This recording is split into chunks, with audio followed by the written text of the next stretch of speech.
Assalamualaikum warahmatullahi wabarakatuh. Saya perwakilan dari kelompok 1 akan mempresentasikan hasil kerja kelompok kami yang beranggotakan 1 Anggi Zulfa As-Siddiqi, 2 Anifatus Sabila, 3 Anis Nurlaila, 4 Burhanuddin Abdullah, 5 Dafa Rahmat Nuriansyah, 6 Desi Rahmawati. 1. Sigmund Freud.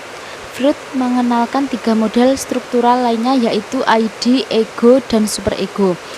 Sadar atau conscious. Menurut Freud, hanya ada beberapa kegiatan mental kecil saja yang bisa bertahan di tingkat sadar. Selebihnya akan langsung terbawa ke arah prasadar dan bahkan tak sadar saat setelah seseorang kehilangan fokus atau bisa dikatakan memindahkan perhatiannya ke yang lain. 2. Prasadar atau preconscious. Prasadar adalah jembatan antara sadar dan tidak sadar. 3. Tak sadar atau unconscious. Tak sadar adalah bagian paling dalam yang terpenting dalam kehidupan jiwa. 2. Erik Erikson. Tahap-tahap perkembangan menurut Erikson. Kepercayaan versus ketidakpercayaan. Masa bayi. Tugas perkembangan menumbuhkan dan mengembangkan kepercayaan. Biasanya bayi pada ibu atau caregiver. Jika mengalami kegagalan tugas perkembangan, maka bayi tumbuh dalam ketidakpercayaan sehingga mudah takut dan rewel. 2. Otonomi versus malu dan ragu-ragu. Masa bayi 1-3 tahun. Tugas perkembangan. Kemandirian sudah mulai mau mengerjakan segala sesuatu sendiri. Misalnya makan es krim sendiri, memakai sabun sendiri ketika mandi. 3. Inisiatif versus rasa bersalah. Masa kanak-kanak awal atau tahun prasekolah 3-5 tahun. Tugas perkembangan. Belajar memiliki gagasan atau inisiatif. 4. Kerja keras versus rasa inferior. Masa kanak-kanak tengah dan akhir atau usia SD 6 tahun sampai remaja. Tugas perkembangan mengembangkan kemampuan kerja keras, mulai mampu menyelesaikan setiap kerjaan dengan sungguh-sungguh. 3. Jean Piaget. Tahap perkembangan kognitif menurut Piaget yaitu 1. Sensorimotor stage. Lahir sampai 2 tahun. Pada tahap ini, bayi membangun suatu pemahaman tentang dunia dengan mengkoordinasikan pengalaman-pengalaman sensoris melalui tindakan-tindakan motorik fisik. 2. Preparational stage. 2 tahun sampai 7 tahun. Tahap ini dibagi menjadi 2 sub tahapan, yaitu masa prakonseptual 2-4 tahun yang dibagi lagi menjadi penalaran transduktif dan sinkretik, dan masa intuitif 4-7 tahun. 3. Concrete operational stage 7 tahun sampai 11 tahun. 4. Formal operational stage 11 tahun sampai 15 tahun. Pada tahap ini, individu melampaui dunia nyata, pengalaman-pengalaman konkret, dan berpikir memecahkan masalah secara abstrak dan lebih logis. Menurut Jean Piaget, perkembangan moral berkaitan dengan aturan-aturan dan ketentuan-ketentuan tentang apa yang seharusnya dilakukan oleh orang dalam berinteraksi dengan orang lain. Minat terhadap bagaimana perkembangan moral yang dialami oleh anak membuat Piaget secara intensif mengobservasi dan melakukan wawancara dengan anak-anak dari usia 4-12 tahun. Piaget menyimpulkan bahwa anak-anak berpikir dengan 2 cara yang sangat berbeda tentang moralitas, tergantung pada tingkat kematangan atau kedewasaan perkembangan mereka, yaitu 1.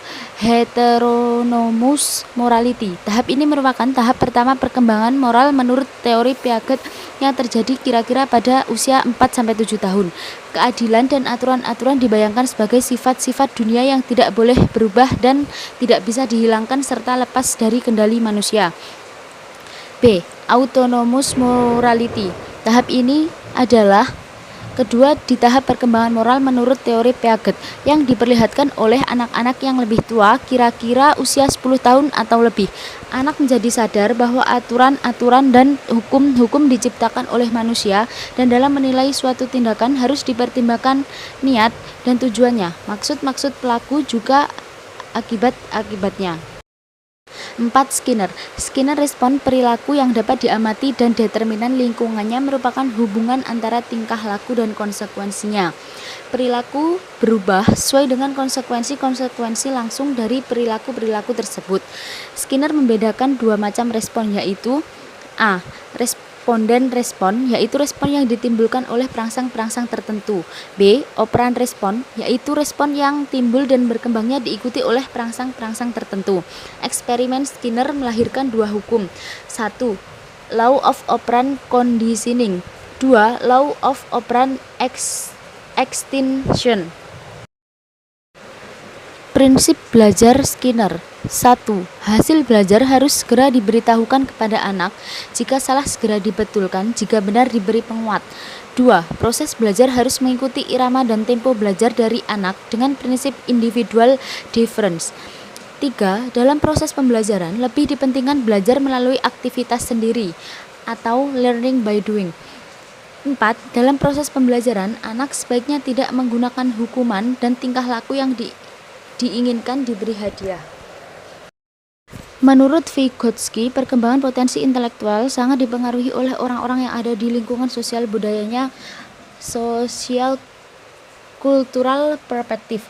Ia menyetujui Piaget, perkembangan kognitif terjadi secara bertahap dan dicirikan dengan gaya berpikir yang berbeda-beda untuk setiap orang, dan tidak menyetujui Piaget bahwa anak menjelajahi dunianya sendiri dan membentuk gambaran realitas batinnya sendiri.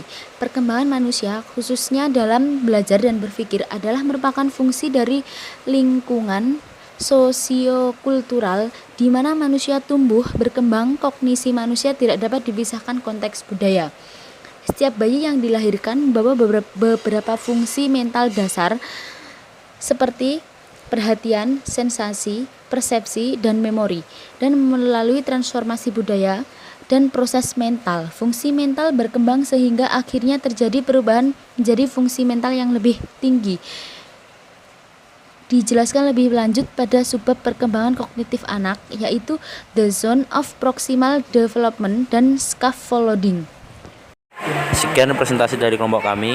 Bila mana ada kurang lebihnya mohon dimaafkan. Wassalamualaikum warahmatullahi wabarakatuh.